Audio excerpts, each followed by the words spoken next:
Hello po. Ano po ang mataas na komisyon sa affiliates po?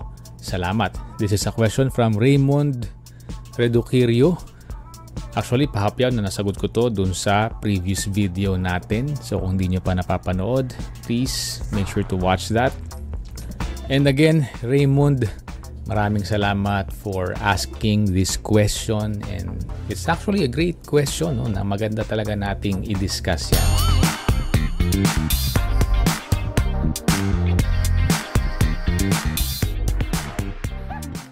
What's up everybody, Carlos Obaldo here, and I'm a digital marketing expert who has worked with various digital marketing agencies before, doing SEO, Facebook ads, Google ads, and website creation and optimization. And now I want to share with you all the things that I have learned about digital marketing. And so, if you are into that kind of thing, consider subscribing. Ngayon, disclaimer lang, no, hindi po talaga ako full-time na affiliate marketer. Paminsan-minsan, meron akong mga links na sinesend out. Misa sa mga clients, yung mga nire-recommend ko. So nagkakaroon ako ng maliit na commission pero hindi ko siya ginagawa ng full-time. But kahit hindi ako full-time na affiliate marketer, naisip ko na yung mga yan. So marami na ako na-encounter na mga nagbibigay ng mas magagandang affiliate commissions. Kaya ako nga nasabi dun sa previous video na payat yung affiliate commissions nila Shopee and Lazada. Kung ikukumpara mo right now dito sa Philippines lang kay TikTok affiliate. So si Shopee, Lazada kasi 5% more or less lang ang commission. Sa electronics pa minsan 3% lang. Kay TikTok Shop usually nasa 10% ang affiliate commissions and even higher pa nga. Depende na syempre dun sa nagpapa-affiliate na e-com brand. Meron kami nakikita 20% and sometimes even 30%. Ngayon, merong mga affiliate programs na mas malaki talaga magbigay ng commissions from 30% even up to 50%. Pero usually yan hindi po physical products kundi digital products o kaya SaaS o yung software as service. Kagaya ng sinabi ko ng previous video, si Shopify, ang affiliate commission niyan, kada sale na makukuha is I think ang nabanggit ko noon is $200, no? Pero more or less, I think ngayon nasa $150. So kasi naka-factor in na doon yung LTD o yung hindi LTD, LTV rather. Yung lifetime value kasi nung kada customers na mababato mo sa kanila. So another example is yung mga hosting natin, hosting providers. Meron mga hosting providers na magbibigay sa'yo ng 30 to 40% na commissions kada sale na magagawa mo. And yung iba pa sa mga SaaS natin, nagbibigay 30% tapos recurring.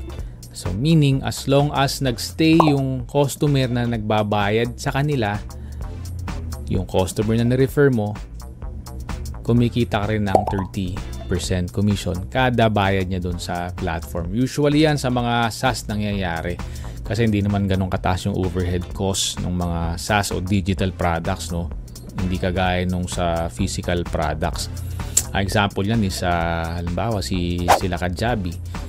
I think nasa 30% yung kanilang commission. So, ibig sabihin, pag bumili si client, nag-subscribe kay Kajabi, 5 years siya nag-stay kay Kajabi. Sa loob ng 5 years na yon, let's say, ang nagastos niya is, let's say, 100,000. Example lang, no? I think ang subscription nga ni Kajabi is nasa mga $200 yata per month. So sabihin na lang natin, no, every month siya nagbayad, no, and then sa total nung 5 years na yon, inabot na lahat ng nabayad niya is nasa 100,000. Ang magiging affiliate commission mo is nasa 30,000 kada isang customer. Paano kung nakapag-refer ka ng 100 customers? Di solve ka sa affiliate commissions. Another great example, sila ClickFunnels. Nasa 40% ang binibigay niya na commission. Sa mga hosting, yan, sila Bluehost, sila SiteGround. So So malalaki rin magbigay ng commission yan. So maraming mga affiliate programs na ang ganda ng mga bigayan kung ikukumpara mo kay Lazada at Shopee. Pero syempre, para ma-market mo yung mga yan, kailangan may certain level of expertise ka dun sa mga subject matter. For example, dyan sa hosting nila, kung gusto mong mag-affiliate sa hosting, syempre kailangan may alam ka sa kung paano mag-host, kung paano gumawa ng website. For example, anything na hosted o hosting related, nagagamit ka ng server. So pag nagpo-push out ka ng content kasi doon, you can grow yung social media channels mo. Pero kung ako yung tatanungin mo, kung nandito ka sa Philippines at kumbaga very minimum yung barrier na makapasok ka at pinakamadaling gawin, para sa akin, sa lahat ng mga napag-isipan ko, pagbulay-bulayan at na-test ko, si TikTok affiliate yung pinakamadali right now. And by the way, I highly recommend na i-follow nyo itong TikTok account ng wife ko if you want to learn more about TikTok affiliate, kasi tinuturo niya dyan lahat ng mga best practices kung paano ka kikita as an affiliate sa TikTok. And aside doon, tinuturo rin niya yung mga growth hacking methods kung paano mo pwedeng ma-grow yung sarili mong TikTok accounts. Siyempre, malaking difference ng 1,000 pa lang yung followers mo versus let's say 100,000. Kasi iba na yung traction pag 100,000 na yung followers mo sa TikTok. Ibig sabihin, mag-drop ka ng affiliate links dyan o yung pinopromote mo as an affiliate, iba yung sales na makukuha mo kung mas marami yung followers mo. Yung 100,000 na followers, iba yung kikitain nun sa nasa 1,000 lang. And may mga instances pa nga na kahit a couple of thousands pa lang yung followers mo, no, pwede kang makuha dun sa ads. Yung content mo pwede siyang gamitin ng mismong brand.